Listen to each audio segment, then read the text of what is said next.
സംസ്ഥാന ഗവൺമെന്റ് കേന്ദ്രത്തോട് 17,000 കോടി കൂടി കടമെടുക്കാൻ അനുവദിക്കണമെന്ന് ആവശ്യപ്പെട്ടിരിക്കുന്നു. അതായത് കഴിഞ്ഞ വർഷം, അതായത് 2014 ജനുവരിയിൽ ആവശ്യപ്പെട്ടത് 30,000 കോടി കൂടി കടമെടുക്കണമെന്നായിരുന്നു.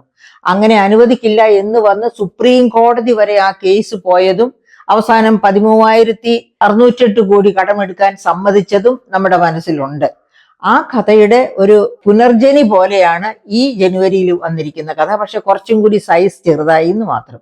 ഇപ്പൊ പറയുന്നത് 17,000 കോടി കടമെടുക്കാൻ അനുവദിക്കണം എന്നാണ്. അപ്പൊ ഈ 17,000 കോടി കടമെടുക്കാൻ അനുവദിക്കണം എന്ന് പറയുന്നത് എന്തിന്റെ വെളിച്ചത്തിലാണ് എന്ന് കൂടി നമുക്ക് നോക്കാം. അതായത് ഞാൻ നേരത്തെ സൂചിപ്പിച്ച fiscal responsibility and budget management act അനുശാസിക്കുന്നത് ഒരു വർഷം ഒരു സംസ്ഥാനത്തിന് എടുക്കാവുന്ന കടം എന്ന് പറയുന്നത് അവരുടെ GSDP എന്ന് വെച്ചാൽ ഗ്രോസ് സ്റ്റേറ്റ് ഡൊമസ്റ്റിക് പ്രോഡക്റ്റ്, അതായത് മൊത്ത ആഭ്യന്തര ഉൽപാദനം, സംസ്ഥാനത്തിന്റെ മൊത്ത ആഭ്യന്തര ഉൽപാദനം, അതിന്റെ 3% കൂടാൻ പാടില്ല. അപ്പൊ നമുക്ക് നോക്കണ്ടേ എത്രയാണ് നമ്മുടെ മൊത്ത ആഭ്യന്തര ഉൽപാദനം എന്ന്?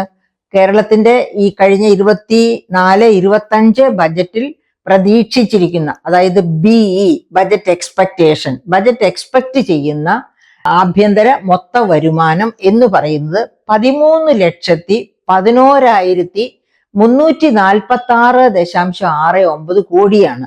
നിങ്ങളുടെ ശ്രദ്ധയ്ക്ക് വേണ്ടി ഒന്നോടെ ഞാൻ പറയാം. 13,11,436.69 കോടിയാണ് പ്രതീക്ഷിക്കുന്ന GSDP. അപ്പൊ അതിന്റെ 3% നമുക്ക് ഈ 24-25 വർഷം കടമെടുക്കാവുന്നത്. 3% എന്ന് പറയുമ്പോൾ എത്ര വരും? അത് കണക്ക് കൂട്ടുമ്പോൾ വരുന്നത് 39,343 കോടി രൂപയാണ് വരുന്നത്. പക്ഷെ അങ്ങനെ 39,343 കോടി രൂപ കടമെടുക്കാം എന്ന് കരുതി സംസ്ഥാന ഗവൺമെന്റ് 24-25 വർഷം ആരംഭിച്ചപ്പോൾ ആഗ്രഹിച്ചു. പക്ഷേ കേന്ദ്ര ഗവൺമെന്റ് ഒരു കടുംവെട്ട് വെട്ടി. എന്തായിരുന്നു ആ കടുംവെട്ട്? ഓർമ്മയുണ്ടോ ആർക്കെങ്കിലും? അതായത് കിഫ്ബി വഴി എടുത്തിരിക്കുന്ന കടവും, കഴിഞ്ഞ വർഷം എടുത്ത കടവും, Kerala social security pension fund വഴി എടുത്ത കടവും ഇതിനകത്തങ്ങ് ഉൾപ്പെടുത്തി. അപ്പൊ അത്രയും കുറച്ച് മാത്രമേ കടമെടുക്കാവൂ. ആ എമൗണ്ട് തട്ടിക്കിഴിച്ചിട്ട് അതെന്തായിരുന്നു അങ്ങനെ ഗവൺമെന്റ് ചെയ്ത്? അത് കടുംവെട്ടാണോ? ഒരിക്കലും കടുംവെട്ടല്ല. കാരണം കേന്ദ്ര ഗവൺമെന്റ് പറഞ്ഞു, അതുപോലെ തന്നെ റിസർവ് ബാങ്ക് ഓഫ് ഇന്ത്യ പറഞ്ഞു, CAGയും പറഞ്ഞു. എന്താ പറഞ്ഞത്? കിഫ്ബി വഴിയുള്ള കടമെടുപ്പും സോഷ്യൽ സെക്യൂരിറ്റി പെൻഷൻ ഫണ്ട് വഴിയുള്ള കടമെടുപ്പും ബജറ്റിന് പുറത്തല്ല. അവ രണ്ടും സ്പെഷ്യൽ പർപ്പസ് വെഹിക്കിൾ അല്ല. അവ ബജറ്റിനകത്ത് വരേണ്ടവയാണ്. എന്തുകൊണ്ടാണ് അവ ബജറ്റിനകത്ത് വരേണ്ടവയാണെന്ന് തറപ്പിച്ചു പറഞ്ഞത്? കാരണം അവയുടെ പലിശയും മുതലും കൊടുക്കുന്നത് ഖജനാവിൽ നിന്നാണ്, ബജറ്റ് വഴിയാണ്. ഖജനാവിലേക്ക് പണം വരുന്നത് ബജറ്റ് വഴിയാണല്ലോ, അല്ലാതെ സംസ്ഥാന ഗവൺമെന്റിന് കമ്മട്ടമൊന്നുമില്ല പണം അടിച്ചിറക്കുന്നത്. അപ്പൊ ബജറ്റ് വഴി വരുന്ന ആ പണം എന്ന് വെച്ചാൽ ജനങ്ങളുടെ പണം, നികുതിയേതര വരുമാനം വഴി വരുന്ന പണം. അതുകൊണ്ടാണ് അത് ബജറ്റ് വഴിയുള്ള പണമാണെന്നും അതിൽ നിന്നെടുത്താണ് ഈ കിഫ്ബി വഴിയും സോഷ്യൽ സെക്യൂരിറ്റി പെൻഷൻ ഫണ്ട് വഴിയും ഉള്ള കടം തിരിച്ചടക്കേണ്ടത്, അതിന്റെ പലിശ അടയ്ക്കേണ്ടതൊക്കെ. അതുകൊണ്ട് അത് ബജറ്റിനകത്താണ് എന്ന് പറഞ്ഞാണ് ബജറ്റിൽ നിന്ന് എടുക്കാമെന്ന് ഇവർ വ്യാമോഹിച്ച 39,343 കോടിയിൽ നിന്ന് ഈ 2 സ്പെഷ്യൽ പർപ്പസ് വെഹിക്കിളും വഴി എടുത്ത കടം വെട്ടിക്കുറച്ചത്. അങ്ങനെ വെട്ടിക്കുറച്ച് പിന്നെ എടുക്കാമായിരുന്ന എമൗണ്ട് ആണ് ഇതുവരെ എടുത്തിരുന്നത്. അത് തന്നെ ഡിസംബർ വരെ കേന്ദ്രം അനുവദിച്ചത് 23,000 കോടി മാത്രമായിരുന്നു. ഡിസംബർ വരെ അനുവദിച്ചത് 23,000 കോടിയായിരുന്നു. ആ 23,000 കോടിയുടെ സ്ഥാനത്ത് 30,000 കോടി വരെ ഓൾറെഡി എടുത്തു കഴിഞ്ഞു.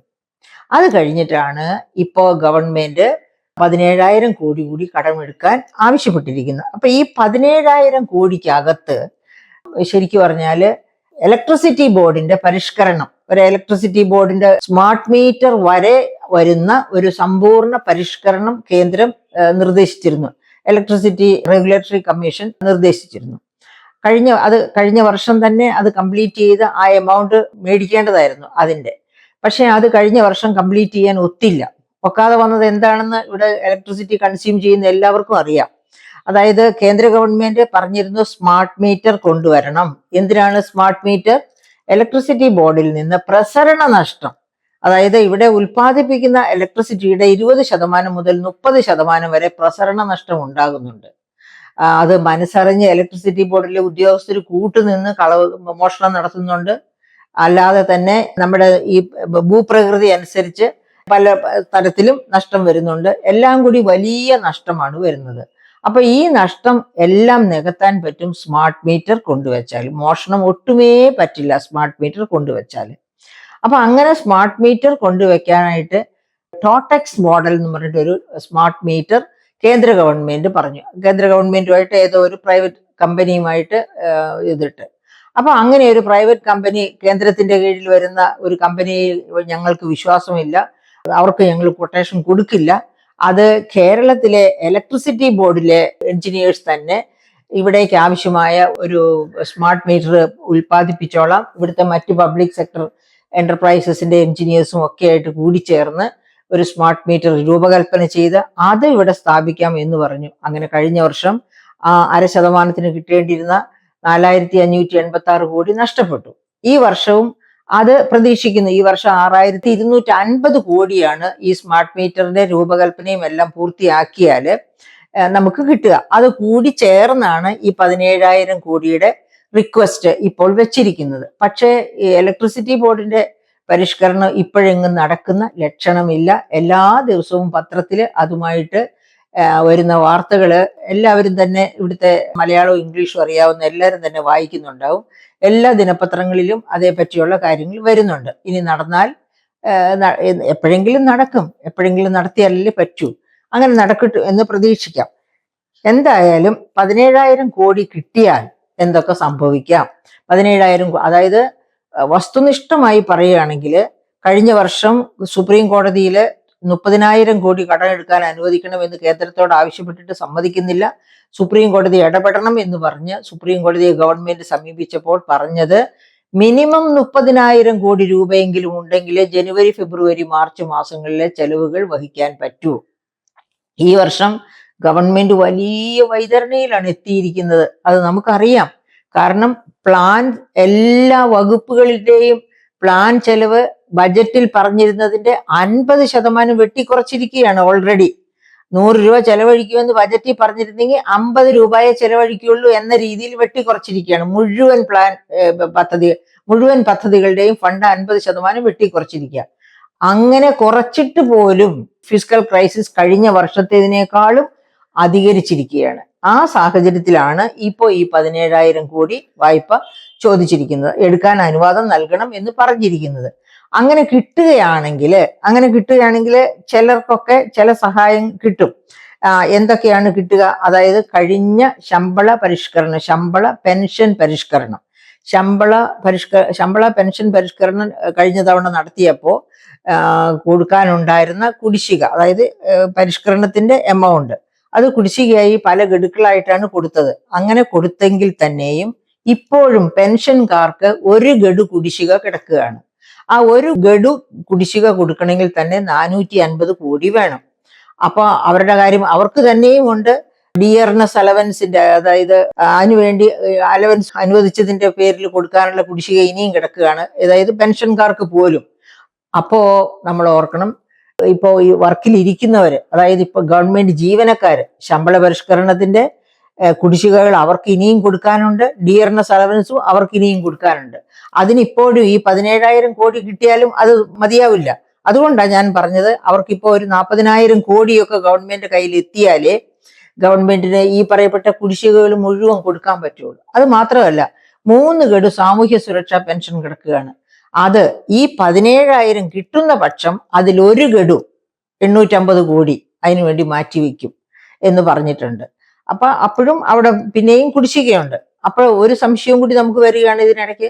കഴിഞ്ഞ ബജറ്റില് 2 രൂപ സെസ് ഏർപ്പെടുത്തിയിരുന്നു പെട്രോളിയം ഉൽപ്പന്നങ്ങളിൽ. അത് ഈ സാമൂഹ്യ സുരക്ഷാ പെൻഷൻ കൊടുക്കാൻ എന്നാണ് പറഞ്ഞത്. സാമൂഹ്യ സുരക്ഷ പെൻഷൻ സെസ് എന്ന പേരിലാണ് ആ സെസ് ഏർപ്പെടുത്തിയത്.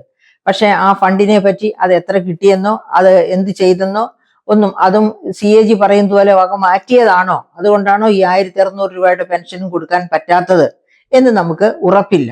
രണ്ടായാലും സംസ്ഥാന ഗവൺമെന്റ് വലിയ അതിതീവ്രമായ ധനപ്രതിസന്ധിയിലാണ്. ആ പ്രതിസന്ധിക്ക് അതായത് എങ്ങനെയെങ്കിലും മുന്നോട്ട് പോകാൻ പറ്റണമെങ്കിൽ ഈ 17,000 കോടിയുടെ വായ്പ അനുവാദം ലഭിക്കണം. ഇനി അതിന് സുപ്രീം കോടതിയിൽ പോകേണ്ടി വരുമോ, എന്താണ് കേന്ദ്ര ഗവൺമെന്റ് തീരുമാനം എന്നൊന്നും നമുക്ക് അറിഞ്ഞുകൂടാ. ഏതായാലും വർഷാരംഭത്തിൽ തന്നെ സർക്കാർ കടുത്ത ബുദ്ധിമുട്ടിലാണ്. അതുപോലെ സർക്കാർ ബുദ്ധിമുട്ടിലാണെന്ന് പറഞ്ഞാൽ സർക്കാർ ജീവനക്കാരും പെൻഷൻകാരും സാമൂഹ്യ സുരക്ഷാ പെൻഷൻ കിട്ടുന്നവരും എല്ലാവരും ബുദ്ധിമുട്ടിൽ തന്നെ എന്ന് പറയേണ്ടിയിരിക്കുന്നു. നമുക്ക് നല്ലത് വരും എന്ന് പ്രതീക്ഷിച്ചുകൊണ്ട്, അതായത് സംസ്ഥാന ഗവൺമെന്റിന്റെ കാര്യക്ഷമത വർദ്ധിച്ച് നികുതി വരുമാനവും നികുതിയേതര വരുമാനവും സമാഹരിക്കുന്നതിലുള്ള കെടുകാര്യസ്ഥതയ്ക്ക് അറുതി വന്നാൽ മാത്രമേ നമുക്ക് നല്ല പ്രതീക്ഷയോടെ ഈ വർഷമാണെങ്കിലും അടുത്ത വർഷമാണെങ്കിലും മുന്നോട്ട് പോകാൻ കഴിയുകയുള്ളൂ.